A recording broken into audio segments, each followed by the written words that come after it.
Kinerja sejumlah emiten penghuni indeks LQ45 pada kuartal 3 2022 mengalami penurunan. Rata-rata emiten yang mengalami penurunan kinerja adalah emiten berbasis komoditas, baik nikel maupun batu bara. Penurunan laba dan pendapatan ini akibat melandainya harga jual rata-rata alias average selling price secara kuartalan. Ambil contoh, PT Vail Indonesia Tbk. Emiten produsen nikel matte ini membukukan laba bersih 168,38 juta dolar Amerika Serikat sepanjang 9 bulan pertama 2022. Jumlah ini naik 37% dari laba bersih per kuartal ketiga 2021 sebesar 122,93 juta dolar Amerika Serikat. Namun, kinerja Inco menyusut secara kuartalan. Analis Ciptadana Sekuritas Asia, Thomas Radityo menyebut, laba bersih Inco di kuartal 3 2022 menyusut 78,3% menjadi 17,9 juta dolar Amerika Serikat.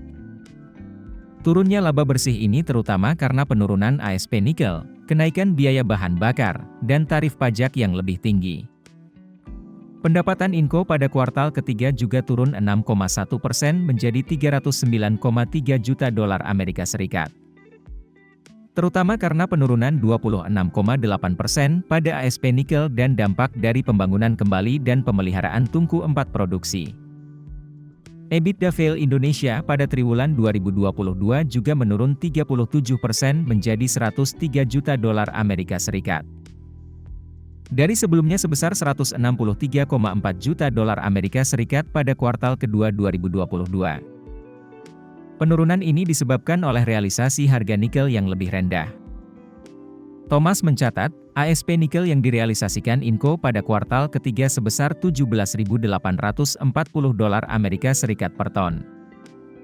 Sedangkan pada kuartal kedua 2022, ASP yang direalisasikan Inco sebesar 24.355 dolar Amerika Serikat per ton. PT Adaro Indonesia Tbk juga mengalami penurunan ASP batubara secara kuartalan.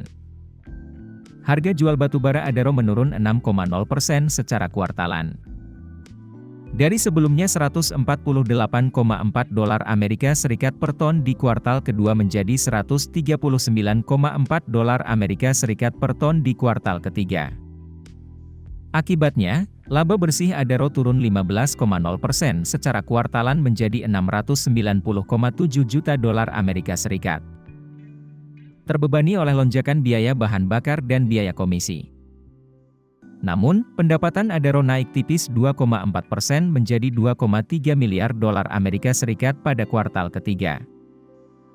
Disebabkan volume penjualan batubara di periode ini naik 9% menjadi 16,6 juta ton. Kenaikan volume penjualan ini mampu mengimbangi penurunan 6,0% pada ASP. Hasil kinerja Adaro kuartal ketiga ini sesuai dengan ekspektasi kami. Karena kami melihat ini hanya sementara dan berharap kinerja Adaro pada kuartal keempat 2022 akan lebih solid. Didukung oleh volume penjualan yang lebih tinggi, analis Ciptadana Sekuritas Asia, Thomas Radityo mengatakan, Selasa, 8 November 2022. PT United Tractors Tbk juga mengalami penurunan harga jual rata-rata.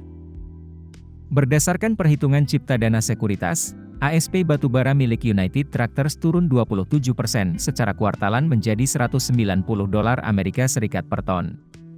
Anak usaha PT Astra International Tbk ini mencatatkan penurunan laba bersih sebesar 9%. Secara kuartalan menjadi 5,5 triliun rupiah seiring penurunan pendapatan 4% secara kuartalan.